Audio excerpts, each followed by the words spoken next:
Hello again, it's Phil Zuckerman, and today on my second video for lead guitar we're going to talk about the extensions. In the first video we talked about the basic form 1 pentatonic, major and minor. Remember, minor is when your first finger is in the key fret,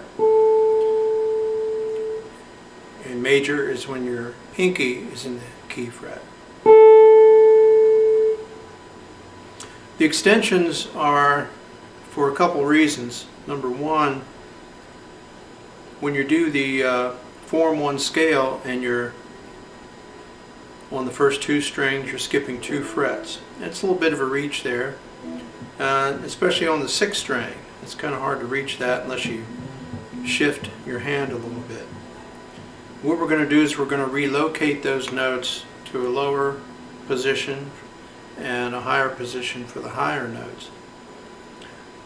The other reason for it is that in a lot of books you see in videos they talk about 5 positions for the pentatonic, and this can be daunting for a lot of people, especially people that don't have the interest or a lot of time or whatever. So one way to navigate through some of those patterns is by using these extensions. We're going to start with the lower extension, which means that we're on the lower sounding strings, and we're going to go to a lower fret. So we're in the key of A minor, first finger in the 5th fret. So I'm going to go to the 3rd fret, which is a G, and that note is in the scale.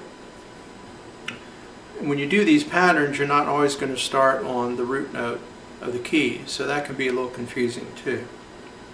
The pattern is we're going to do a box of 4 notes on these top 2 strings. We're doing 3, 5, 3, 5, and then we're going to slide to 7 on the 5th string. So it's box, slide. Then you're going to continue on the 4th string, 5th fret, and do the same thing. When you get to the 2nd string, because of the tuning of the guitar, we need to start in the 8th fret. And also because when you do your form 1 pentatonic, the high notes on the first 2 strings are in the 8th fret. So that's why we're starting our last box on that fret and string. So you're able to do 3 octaves of the pentatonic scale using that extension.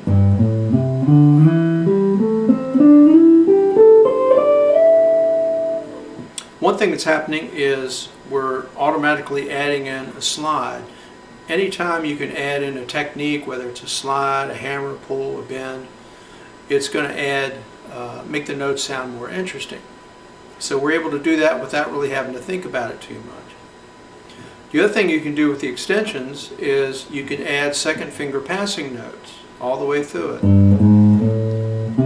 2 groups on the 5th string, 2 groups on the 3rd string, and 2 groups on the 1st string. An exercise you can do is to practice your hammers. Just go through the extended scale. Start slow and make each hammer nice and solid.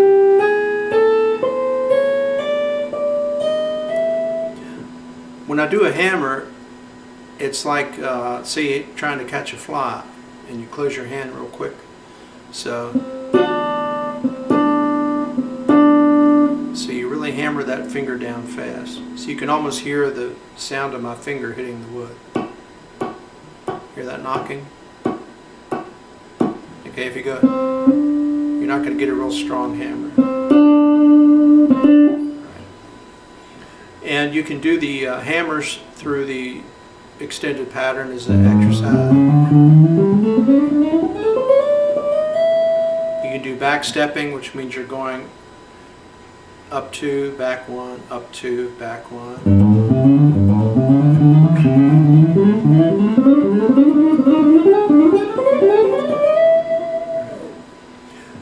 The other advantage to the extensions is when you get to the upper extension, I call that the house shape. Looks like the side of the house, and it's going up to the top of the house at the roof. The root note in that position is your 3rd finger note on the 2nd string and the 10th fret. So think of that as home base. The house shape also reminds me that the second finger note is the one used when you get to the third string.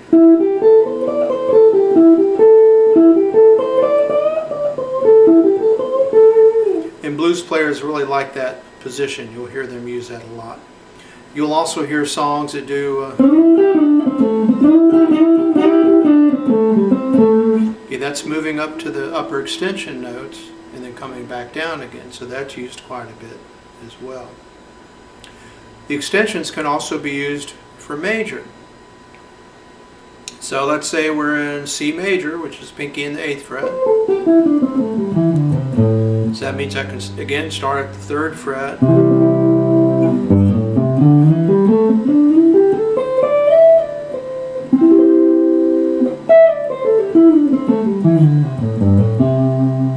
What's different is where the root notes are located. Remember in A you have the 5th fret on the top and bottom strings and the 3rd finger note on the 4th string and the 7th fret. When you're doing major, the notes now are 8th fret on the 1st and 4th strings and the 5th fret on the 3rd string.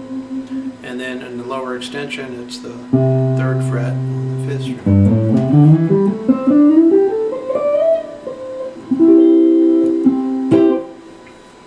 There's another way to use the extensions, and that is, let's say you're in the key of E minor and you have your open E minor. You have your octave. So that leaves this space in the middle.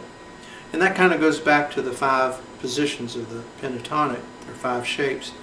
What you can do is find the E note on the 5th string, C, D, E. Do your lower extension, that means 2 frets lower, so we're starting on the 5th fret, D note. We're going to do a box and a slide, just like we did before. Another box and a slide. Have to go a fret higher on the 2nd string because of the guitar tuning.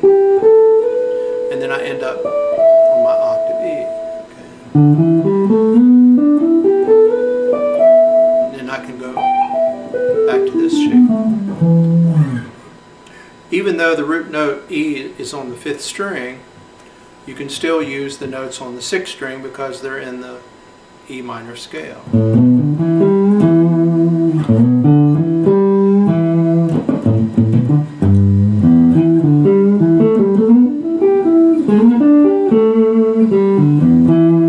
That's where those notes are, in that middle position there. And that's going to allow you to improvise in your open E and your upper extension.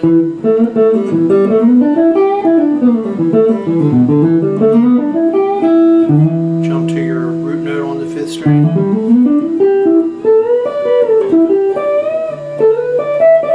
Up to your octave E.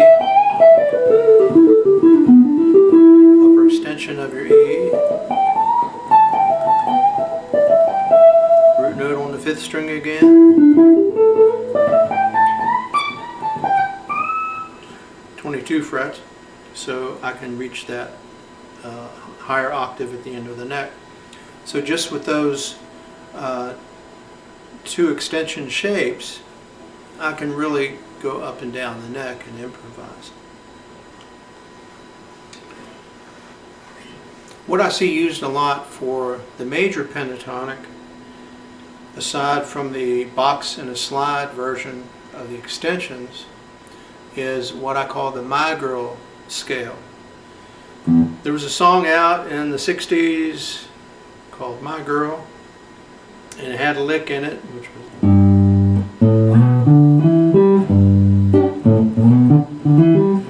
and that's the major pentatonic scale. The way this works is, let me go back to the key of C. So C major, pinky in the 8th fret, and then we have the extension. Okay. Now let's say if I want to go beyond this position, this is where the My Girl scale comes in. So I'm going to start on the C root note on the 6th string. And this pattern I call 3-2-1 because you're doing 3 notes on the top string each time you're skipping a fret. So it's 8, 10, 12, do, re, mi. Then you have 2 notes on the 5th string, 10, 12, and then 1 note on the 4th string, 10. Once you get to that note, you start over again on that note you just ended on and repeat 3, 2, 1. 1, 2, 3, 1, 2. Since it's a diagonal scale, I have to go a fret higher, so I'm ending up on the 13th fret. Then I can do another octave, so I got 1, 2, 3, 1, 2. Then to get to my last octave C, I skip 2 frets.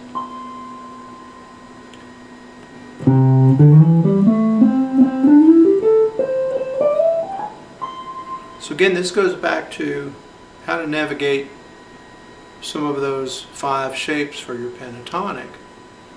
And this works out really well. I run into a lot of songs that use this position. And once I'm up to here, I can go back to my C major pentatonic octave position. So what that allows me to do is to use my C major extension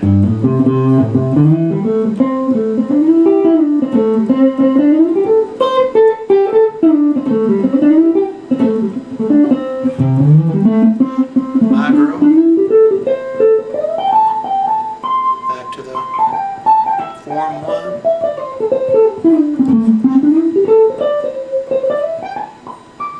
I can go up to the upper extension if I want and get all the notes. So I'm pretty much able to get all the notes on the fretboard just by using the box extension and the micro.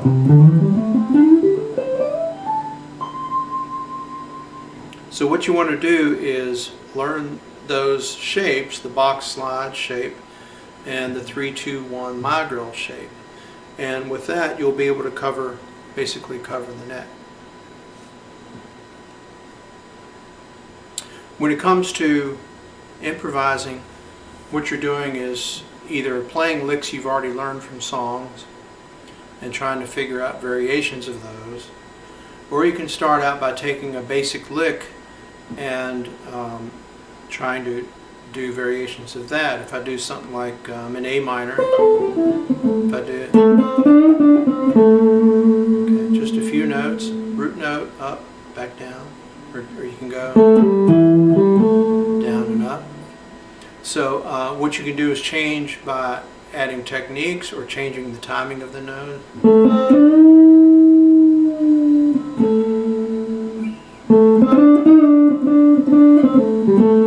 Playing the notes more than once. You don't have to play a note just one time. Okay.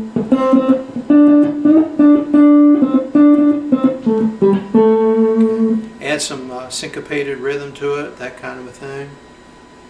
Add some other techniques. A slide at the beginning is good.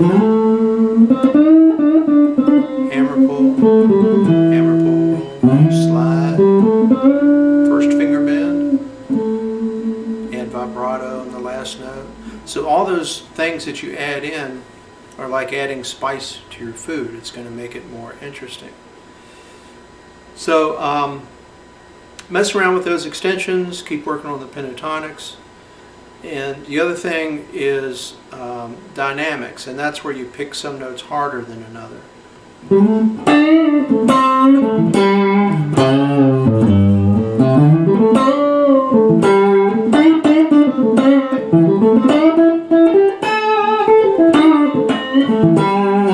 And that way everything is not going to be monotone sounding.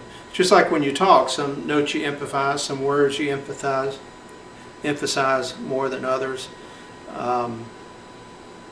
You get excited sometimes, you get tired sometimes. So that's how you put the emotion into your playing, is by using dynamics. And also remember to, if you're playing blues, you don't necessarily want to just keep playing non-stop. I mean, you're a human, you got to stop and take a breath once in a while. So you do that with the guitar. Breath. Breath. Breath. Alright, so it's okay to put those pauses in there, just like if you're talking. And another thing you can do when you're improvising, you don't always have to start on the first beat of the measure. You can come in on a little bit after that. 1, 1, 1,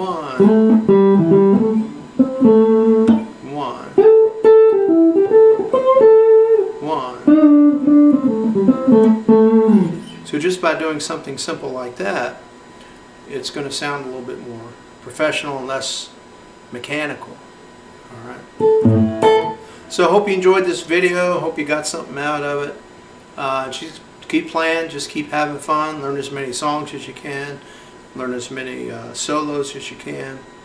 And just keep at it.